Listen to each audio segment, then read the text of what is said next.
जबकि माना जा रहा है कि अमेठी से यहाँ पर राहुल गांधी फिर से चुनाव लड़ सकते हैं। तो ऐसे में किसकी मजबूत पकड़ यहाँ दिखाई दे रही है, कौन यहाँ पर जीत सकता है, अमेठी को लेकर भी कुछ महत्वपूर्ण विश्लेषण सामने आ चुके हैं। तो 2024 को लेकर महागठबंधन विशेष एनडीए गठबंधन किसकी जीत हो सकती है, उत्तर प्रदेश को लेकर 4 एजेंसियों के चुनावी आंकड़े सामने आ चुके हैं, क्योंकि काफी हलचल उत्तर प्रदेश में देखने को मिली है। अगर बात की जाए यूपी के लिए वोट पैनल किसके पक्ष में कौन जा सकता है, जाट वोट बैंक बीजेपी को 91% यहाँ पर जा सकते हैं, जबकि महागठबंधन को 7%, यादव वोट बैंक 23% बीजेपी के साथ, जबकि महागठबंधन को 60%, कुर्मी वोट बीजेपी के साथ 80%, 14% महागठबंधन। अन्य ओबीसी वर्ग की बात की जाए तो 72% बीजेपी के साथ, तो महागठबंधन के साथ 18% रह सकते हैं, जो अनुमान यहाँ पर जो है ओपिनियन पोल के हिसाब से लगाया जा रहा है। लेकिन इस बार 2019 के मुकाबले राहुल गांधी किस प्रकार के चुनावी मैदान में है, लेकिन इस बार महागठबंधन में काफी बड़े दल शामिल हुए हैं और ऐसे में किसका पलड़ा भारी होगा,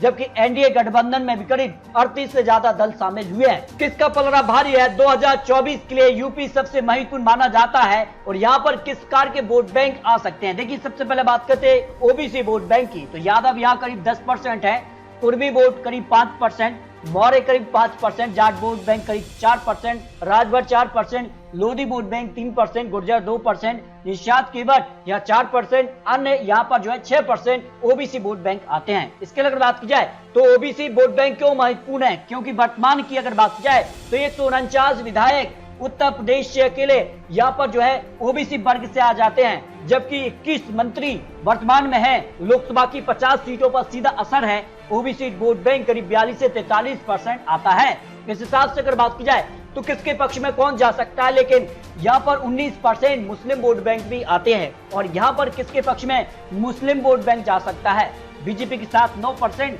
समाजवादी पार्टी के साथ 68%, बीएसपी के साथ 17% और अन्य के साथ 6% मुस्लिम वोट बैंक जा सकता है, जो सर्वे यहाँ पर निकलकर सामने आया है। लेकिन अगर बात की जाए तो पश्चिमी यूपी सबसे महत्वपूर्ण माना जाता है। यहाँ के जातीय आंकड़ों के हिसाब से पश्चिमी यूपी की 27 लोकसभा सीटों पर कौन यहाँ पर मजबूत नजर आ रहा है, इस पर कुछ महत्वपूर्ण आंकड़े सामने आ चुके हैं। तो 27 लोकसभा सीटों के जो ओपिनियन पोल है उसमें बीजेपी 18 से 23 सीट हासिल कर सकती है, समाजवादी पार्टी को 2 से 5 सीट मिल सकती है, बीएसपी को 0 से 1 सीट, कांग्रेस को 0 सीट, अन्य के पक्ष में भी 0 सीट जा सकती है। यानी पश्चिमी यूपी रीजन पर 27 सीटों पर बीजेपी यहाँ पर काफी बड़ी पार्टी बन सकती है एक बार फिर से, जबकि बुंदेलखंड रीजन से 4 लोकसभा सीटें आती हैं। यहाँ पर बीजेपी को 58% वोट शेयर जा सकता है, समाजवादी पार्टी को 19%, बीएसपी को 11%, कांग्रेस को 5%, अन्य के पक्ष में 7% वोट शेयर जा सकता है। और उस हिसाब से अगर सीटों की बात की जाए तो 2019 में सभी चारों सीटों पर भारतीय जनता पार्टी ने यहाँ पर जीत हासिल की थी और इस बार बीजेपी एक बार फिर से सभी चारों सीटों पर जीत हासिल कर सकती है,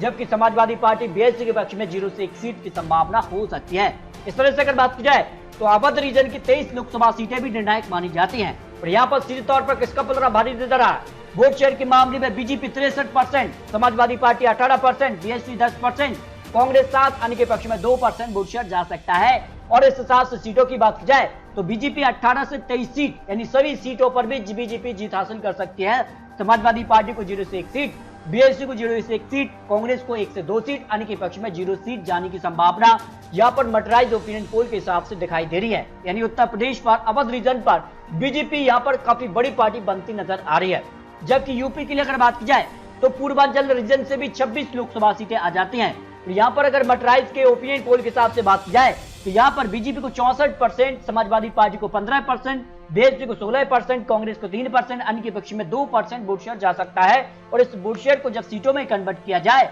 तो फिर देखिए आंकड़े किसके पक्ष में जा रहा है। या 18 से 23 सीटों पर बीजेपी को जीत मिल सकती है, समाजवादी पार्टी 1 से 3 सीटों पर जो है काफी मजबूत पकड़ रख रही है, जबकि बीएसपी को बात की जाए तो या 0 से 1 सीट, कांग्रेस 0 सीट, अन्य के पक्ष में भी 0 सीट जा रही है। यानी सीधे तौर पर पूर्वांचल रीजन पर सबसे बड़ी पार्टी बनती नजर आ रही है बीजेपी। 1 से 3 सीटों पर समाजवादी पार्टी यहाँ पर जो है बढ़त बना सकती है, जो अनुमान यहाँ पर मर्टराइज के हिसाब से लगाया जा रहा है। इस तरह से अगर बात की जाए तो उत्तर प्रदेश को लेकर जो मर्टराइज का ओपिनियन पोल है उस हिसाब से बीजेपी को 63% वोट शेयर जा सकता है, जबकि समाजवादी पार्टी को 19%, बीएसपी को 11%, कांग्रेस को 4%, अन्य के पक्ष में 3% वोट शेयर जा सकता है। यानी वोट शेयर के मामले में उत्तर प्रदेश में बीजेपी एक तरफा जीत रही है। लेकिन सीटों की बात की जाए जो पहला ओपिनियन पोल मर्टराइज का इस हिसाब से बीजेपी 67 से 73 सीटें, समाजवादी पार्टी 3 से 6 सीट, बीएसपी को 0 से 4 सीट, कांग्रेस 1 से 2 सीट, आने के पक्ष में 0 सीट जा रही है। यानी सीधे तौर पर भारतीय जनता पार्टी को यहां पर एक बार फिर से बड़ी जीत उत्तर प्रदेश में मिल रही है